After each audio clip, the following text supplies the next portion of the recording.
सीता मैया के स्वयंवर का आयोजन प्रारंभ हो रहा है। देश देश के राजा महाराजा सब सभा में आकर के उपस्थित हैं।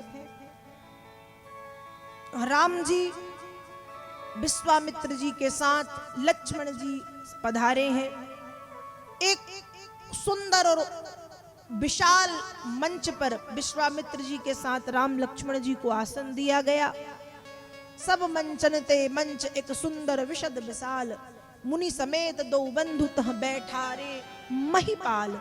उस मंच पर विश्वामित्र जी के साथ राम लक्ष्मण जी विराजमान हैं।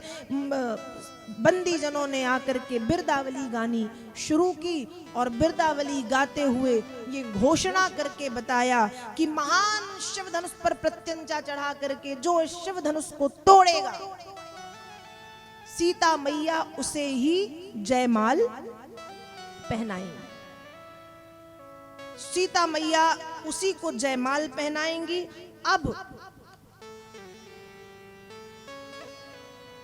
एक एक करके जो राजा महाराजा हैं वो धनुष की ओर बढ़ने लगे।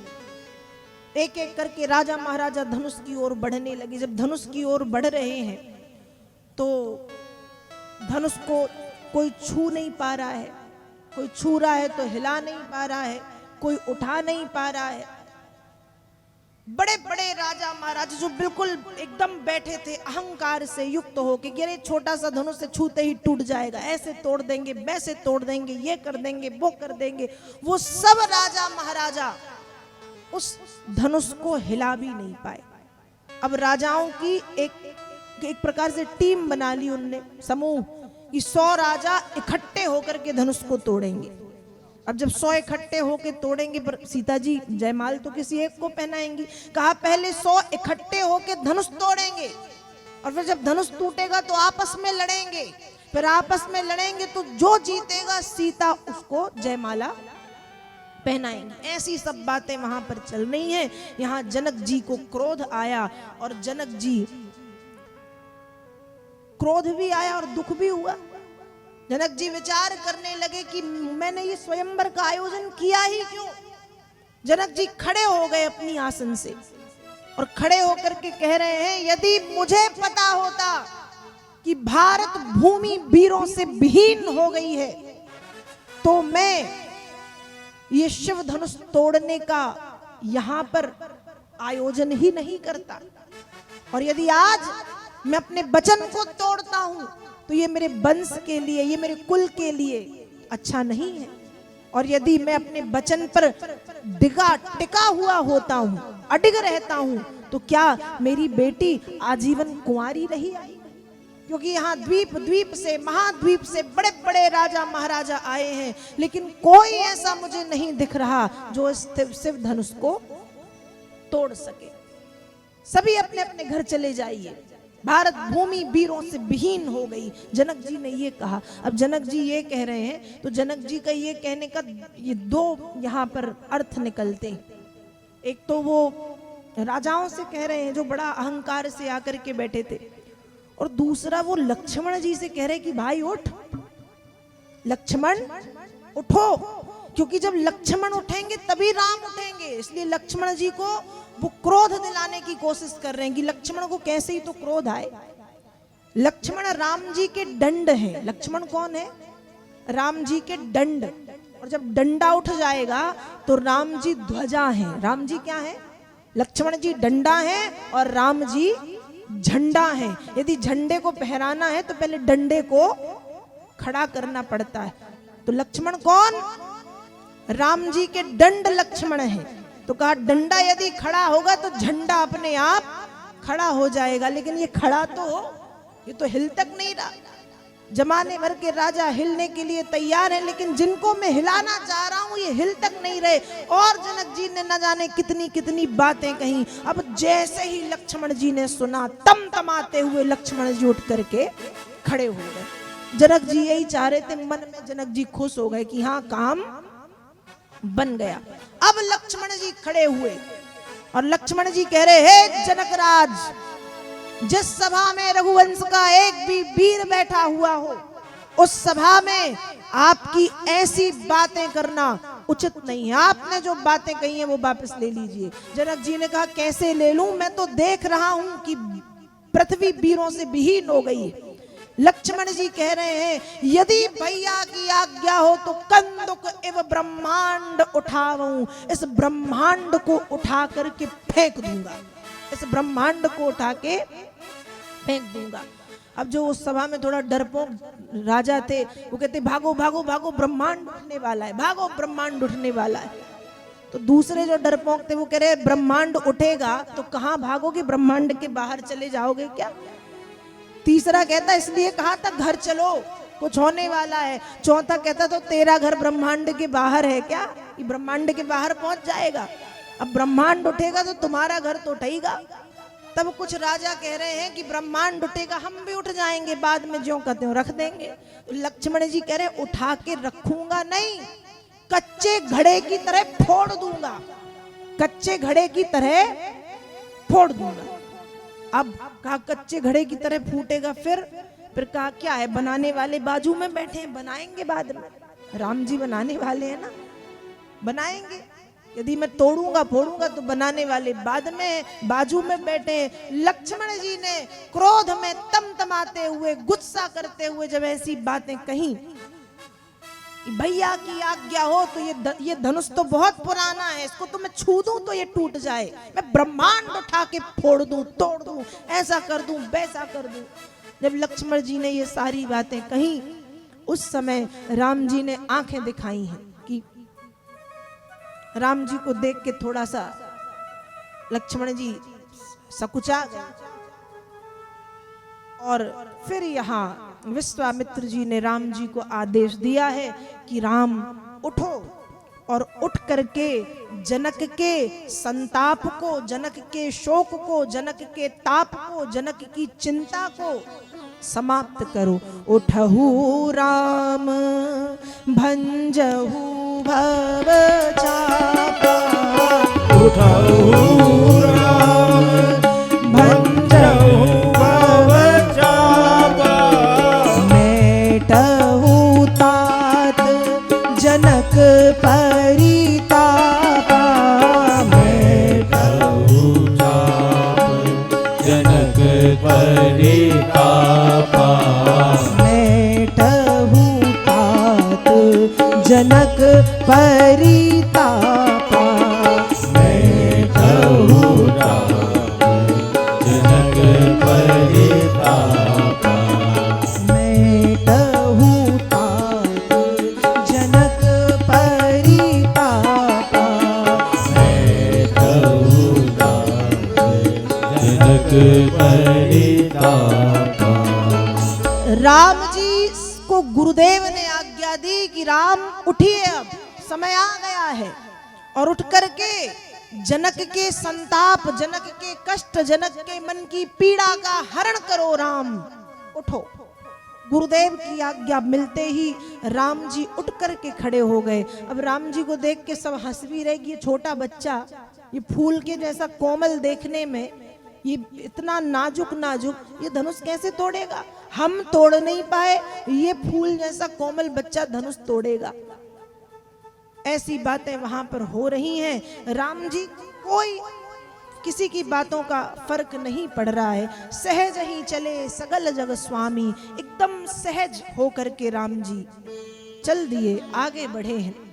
अब जब राम जी आगे बढ़े तो यहाँ सीता मैया को हृदय में बड़ी चिंता, धनुष तो बहुत वजनदार है, तोड़ेंगे कैसे, तोड़ेंगे कैसे। तो सीता मैया मन ही मन प्रार्थना कर रही हैं भगवान शंकर से, जगदम्बा मैया से और गणेश जी से प्रार्थना कर रही हैं। क्या कह रही हैं, गोस्वामी जी मानस में लिखते हैं, मन ही मन मनाव अकुलानी, होहु प्रसन्न महेश भवानी। शिव की और शक्ति की वंदना की। और फिर गणेश जी से कहा है, गणनायक बरदायक देवा, आज लगे कीन्हु तू सेवा। गणेश जी से कहा कि हे गणेश जी महाराज, आप धनुष के वजन को कम कर दो।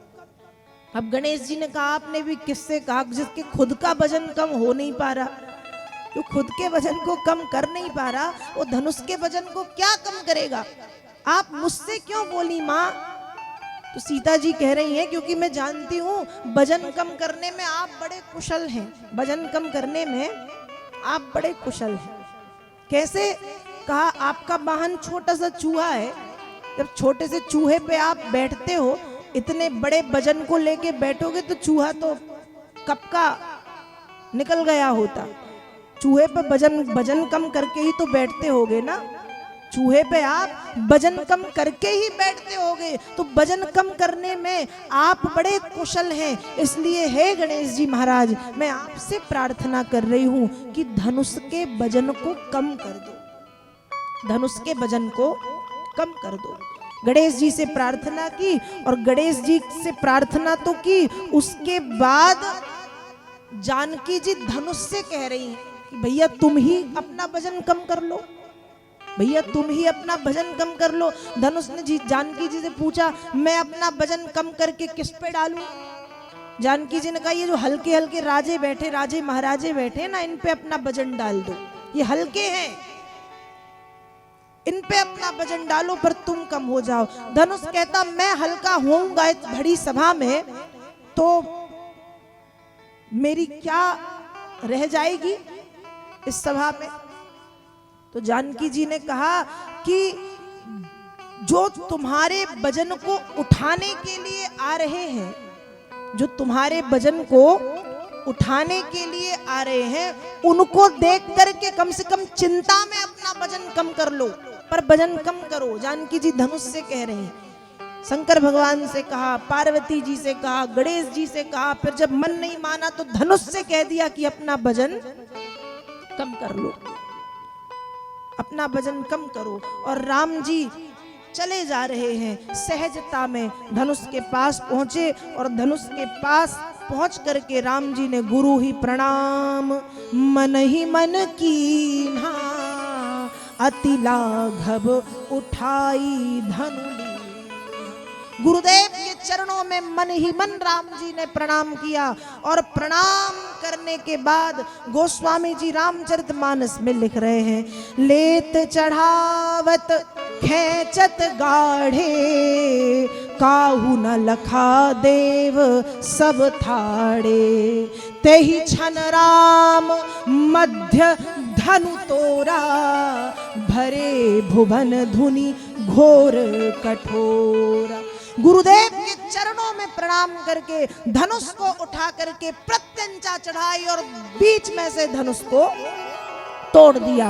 और जैसे ही धनुष टूटा है, गोस्वामी जी रामचरितमानस में लिख रहे हैं, भरे भुवन घोर कठोर, रव रवि बाजी तजी मार्ग चले, चिकरहि दिग्गज डोल, अहि महि कोल कूरुम कल मरे, सुर असुर मुनि कर कान दीने, सकल बिकल विचारहि, कोदंड खंडऊ राम तुलसी, जयति बचन उचारहि, हाँ जयति बचन उचारहि, हाँ जयति बचन उचारहि। और राम जी ने धनुष पर प्रत्यंचा चढ़ा के धनुष को तोड़ा। जैसे ही धनुष तोड़ा, पुष्प वर्षा वहां पर होने लगी, और सभी लोगों ने राम जी का जय जयकार करना शुरू कर दिया। राघवेंद्र सरकार की जय, राघवेंद्र सरकार की जय वहां पर चारों तरफ गूंज गई। अब जब धनुष टूटा, सब खुश हो गए, फूल बरस रहे हैं, बाजे बज रहे हैं, मृदंग घंटी घड़ियाल सब बज रहे हैं, शंख नाद हो रहा है, पुष्प वर्षा मंत्रोच्चारण वेद ध्वनि की जा रही है। तो धनुष टूटा तो सब खुश हैं।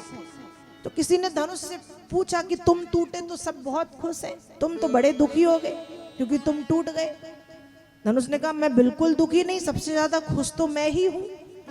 तो पूछा कि तुम खुश क्यों हो? धनुष ने कहा, जब मैं जुड़ा हुआ था तो मैं दूसरों को तोड़ता था, जब मैं जुड़ा हुआ था तब मैं दूसरों को तोड़ने का काम करता था। आज मैं टूट गया हूं तो जगत के माता पिता को मैंने जोड़ने का काम किया है, इससे बड़ी प्रसन्नता मेरे लिए और क्या होगी। राम जी ने धनुष तोड़ा है, और जब राम जी ने धनुष तोड़ा तो जनक जी की जो धर्म पत्नी है मैया सुनैना ने जानकी मैया को आज्ञा दी है कि राम जी के गले में जाकर के बरमाला पहना दो, राम जी के गले में जाकर के बरमाला पहना दो।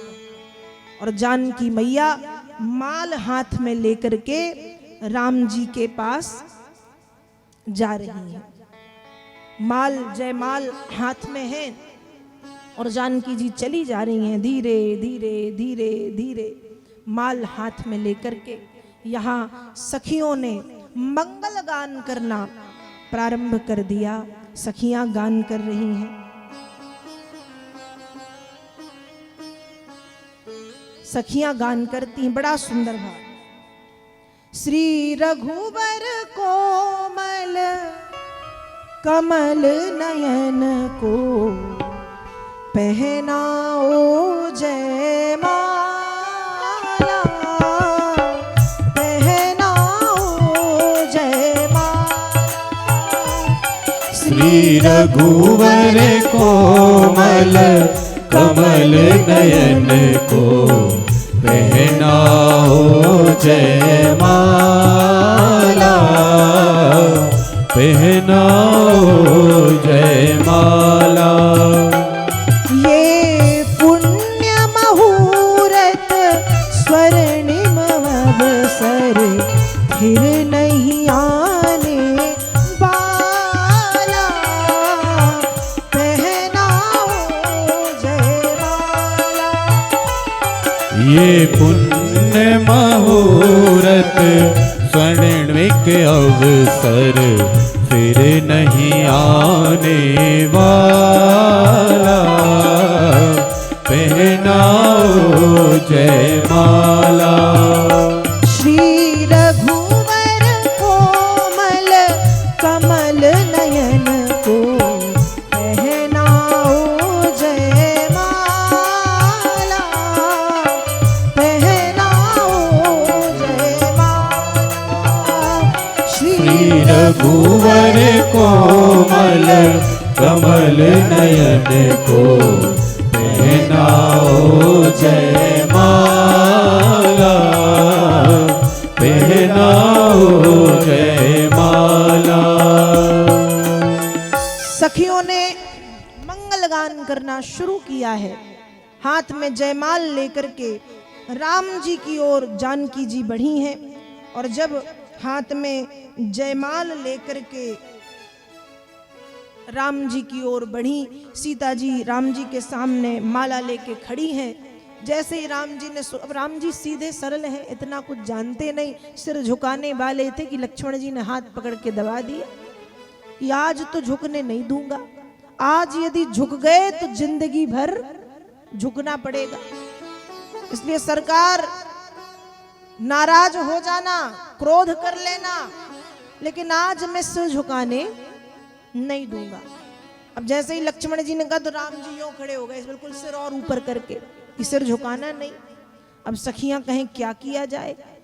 सखियों ने राम जी से कहा, सुनो सरकार, ये आपकी अयोध्या नहीं है, ये आपका ससुराल है, ये आपका ससुराल है। और ससुराल में अच्छे अच्छों के सिर झुक जाते हैं, इसलिए सिर तो हम झुका के रहेंगे।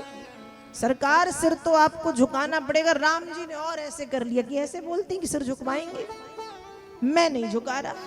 लक्ष्मण जी ने कहा आज कम से कम मेरी बात मान रहे हैं, कभी तो मानते नहीं, आज मान ली।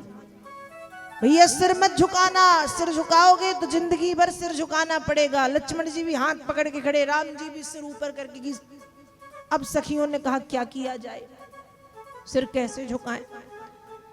तो सखियों ने गाना शुरू कर दिया। क्या गाना शुरू किया? गोस्वामी जी मानस में लिख रहे हैं, गावहीं छवि अवलोकी सहेली, सिय जयमाल राम उर्मेली। अभी जयमाला पहनाई नहीं है, पर सखियों ने गाना शुरू कर दिया कि देखो देखो देखो, सिया जी ने राम जी के गले में जयमाला डाल दी। अब राम जी कहे कब डाल दी? डाल तो नहीं दी, मैं ध्यान न दे पाया हूं। अब जयमाला डली की नहीं तो ऊपर करके तो दिखेगी नहीं, सिर नीचे तो करना पड़ेगा। तो राम जी ने देखने के लिए सिर झुकाया, और जैसे ही राम जी ने देखने के लिए सिर झुकाया, जानकी जी ने राम जी के गले में जयमाला डाल दी। और जैसे ही जयमाला डाली तो वहां जय जयकार होने लगा, जय जय घोष होने लगा।